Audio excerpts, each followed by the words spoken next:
Seorang gadis kecil terkunci di lemari kayu.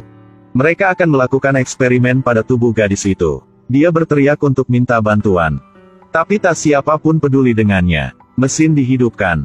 Sebuah mesin potongan yang raksasa sudah mengangkat. Di sebelahnya adalah hewan peliharaannya. Menyadari dirinya dekat mati, gadis itu berteriak dirinya adalah Putri Bu Huagong. Semua petugas panik, karena Bu Huagong ialah atasan mereka.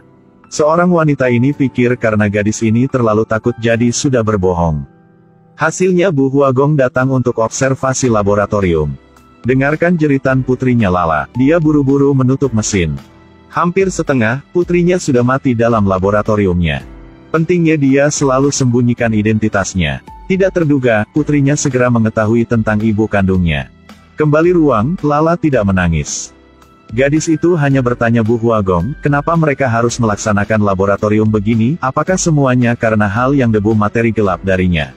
Bu Huagong tidak menjawab, dia hanya meminta putrinya kembali kompas emas untuknya. Lala tahu kesempatannya sudah datang. Dia mengeluarkan satu kotak timah. Bu Huagong pikir dalamnya ada kompas. Tapi tidak terduga dalamnya ialah serangga mata-mata. Lala nunggu kesempatan ini untuk berlari keluar. Kemudian gadis ini dikunci pintu tinggalkan ibunya dalamnya. Bu Huagong hanya berteriak dengan marah. Lala menginjak pada sistem api untuk membuat semuanya kacau. Kemudian dia kembali laboratorium. Setelah selama waktu coba laboratorium, lab mulai runtuh. Akhirnya, Charlie dan Romani datang untuk menyelamatkannya. Keluar, Morgane sedang terbang cepat. Orang di lab sedang ingin menangkap Lala. Pada waktu penting, Morgane sudah datang tepat waktu.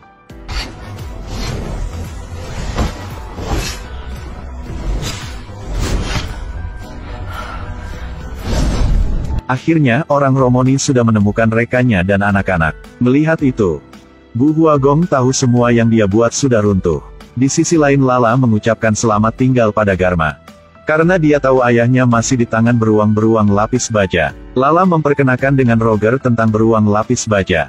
Dan Rhys seorang operator balon udara panas. Jadi begitu, Roger, Lala, Rhys dan si beruang lapis baja bersama naik balon udara untuk pergi. Pemberhentian selanjutnya adalah kawasan tinggal beruang lapis baja di sana. Raja sudah berdiri di sana untuk menunggu beruang lapis baja. Sampai malam, mereka ketemu dengan masalah. Ada sekelompok monster menggigit balon udara mereka. Rhys serangan balik terus-menerus. Tapi kelompok monster ini makin ramai. Pada saat kepanikan, Lala jatuh keluar. Setelah jatuh ke jurang, lebih beruntung, Lala masih hidup. Tapi dia belum berlangkah beberapa langkahan, kepala beruang lapis baja terungkap. Tentu saja itu bukan Charlie, jadi begitu.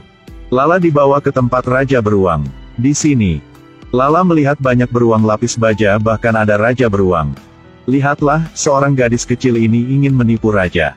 Di depan mata gadis ialah Raja Beruang lapis baja. Untuk menyelamatkan hidupnya, dia sudah berbohong dirinya adalah maskot Charlie.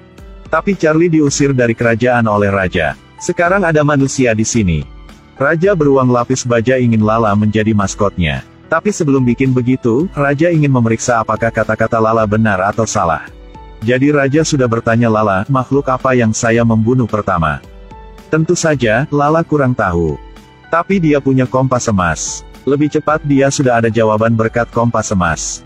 Sementara dia juga tahu Charlie sedang datang untuk menyelamatkannya. Lala membawa jawaban untuk berkata dengan Raja Beruang. Ternyata binatang yang pertama Raja Beruang membunuh ialah ayah Raja Beruang. Hal ini membuat Raja Beruang percaya bahwa kata-kata Lala benar. Selanjutnya lebih mudah. Sekarang mereka hanya menunggu Charlie sampai, kemudian mereka akan membunuh Charlie. Lala mungkin menjadi maskot Raja Beruang. Tentu saja ini hanya cara Lala untuk menyelamatkan hidupnya. Akhirnya, Charlie juga sampai. Lala memberitahu Charlie tentang bagaimana dia menipu Raja Beruang. Charlie tanpa sejerah menjawab.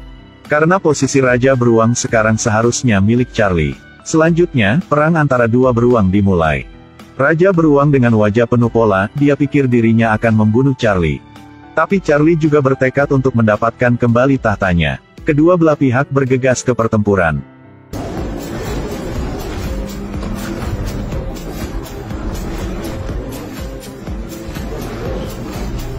Tapi Charlie juga bertekad untuk mendapatkan kembali tahtanya. Kedua belah pihak bergegas ke pertempuran.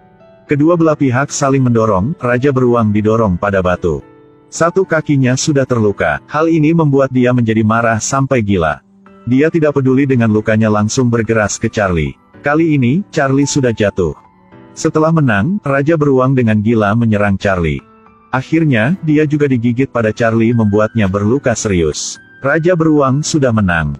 Dia mulai membuat nama untuk dirinya sendiri dengan populasi beruang tentang kekuatannya. Lala mendekati untuk memeriksa luka Charlie. Dia sangat sakit hati, hal ini dilihat oleh Raja Beruang. Dia menyadari dirinya sudah ditipu oleh gadis ini. Raja Beruang dengan marah bersiaplah untuk bergegas membunuh Lala. Penipu! Kamu bukan maskot apapun. Pada saat penting ini, Charlie memakai semua kuatnya untuk melawan Raja Beruang.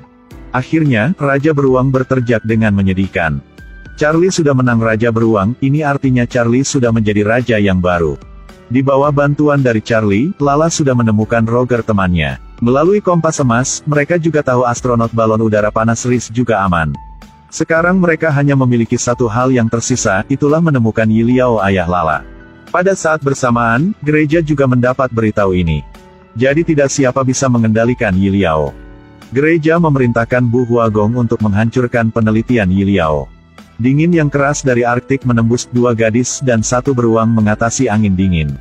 Akhirnya, mereka sudah menemukan dengan tempat yang asal cahaya. Mereka menemukan tempat penelitian Yiliao, tapi Yiliao sudah melihat Lala. Dia berteriak dengan keras, putrinya tidak seharuskan ke sini, di sini sangat bahaya. Kamu harus kembali kok. Saat ini, maskot Yiliao ialah harimau muncul di sebelah Roger. Saat ini mata Yiliao mulai berubah. Jadi dia menyuruh asistennya memasak makanan untuk dua anak ini. Apakah dia punya tujuan? Mungkin dia ada hubungan dengan Roger. Lala ketemu dengan Yiliao, dia tahu Yiliao adalah ayah kandungnya. Dia kurang tahu kenapa ayahnya tinggal di sini selama 12 tahun tapi tidak ingin menerima ayah dan anak bersamanya. Tapi dibanding dengan Bu Huagong ibunya, Yiliao lebih baik. Lala tinggalkan kompas emas dan bersiap untuk pergi pada besok. Tapi Yiliao sudah kembali kompas ke dia, Lala sudah mengalami banyak kesulitan untuk menemukan ayahnya. Tapi ayahnya ada sedikit tidak sengaja, hal ini membuat Lala sedikit kecewa. Jadi Lala memutuskan untuk pasti pergi besok. Tapi sampai malam, orang dari gereja sudah sampai di sini. Asisten Yiliao bersiap barangnya untuk melari diri. Tapi Lala tidak dapat menemukan Roger. Asisten berkata Roger dan Yiliao sudah pergi. Lala berpikir bahwa ayahnya sedang melakukan eksperimen yang ketakutan. Roger sudah ketemu dengan bahaya. Lala memanggil Charlie datang, dia harus mencegah ayahnya. Pihak lain, di dalam gereja. Bu Huagong melalui gereja dan ditahukan bahwa dirinya harus mencari seorang cowok untuk melewati dunia. Di dunia lain ada seseorang cowok. Namanya ialah Wale. Dia adalah seorang bisa gunakan pedang ajaib dalam ramalan. Sekaligus Wale juga menyadari ada siapa yang ingin ketemu dengannya. Dia dan ayahnya bersama pergi ke sepanjang dunia. Pada waktu bersamaan, Lala juga sampai kawasan gunung salju tapi orang gereja sudah sampai dulu. Di bawah pesanan dari Bu Huagong, pesawat mulai jatuhkan bom ke kerajaan beruang lapis baja. Tidak berhenti di sana, gereja kirim orang yang terjun payung. Bersiap untuk berperang. Saat ini Charlie membawa Lala berlari ke arah puncak gunung. Tapi saat ini di puncak gunung, Yiliao sudah menangkap Roger, maskot Yiliao juga menangkap maskot Roger. Roger terkunci di kangsar. Saat ini Charlie sudah membawa Lala sampai puncak. Tapi tidak tepat waktu, Roger dan maskotnya sudah dimasukkan oleh Yiliao pada mesin untuk melakukan eksperimen. Mesin sudah jatuh, buang Lala ke samping. Mesin material jatuh dari udara.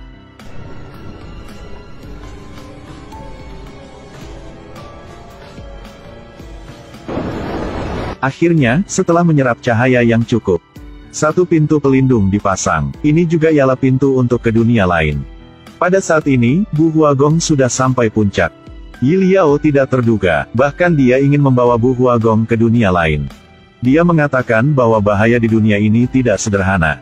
Sedangkan mengatakan bahwa perang ini harus menang. Tapi Bu Huagong sudah menolak. Dia tidak memilih pergi bersama Yiliao, jadi begitu Yiliao sendiri berlangkah lewat pintu. Setelah dia pergi, Lala memeluk Roger yang temannya menangis dengan sakit. Dia menyalahkan dirinya sendiri karena membawa Roger ke sini, jadi temannya sudah mati di bawah percobaan ayahnya.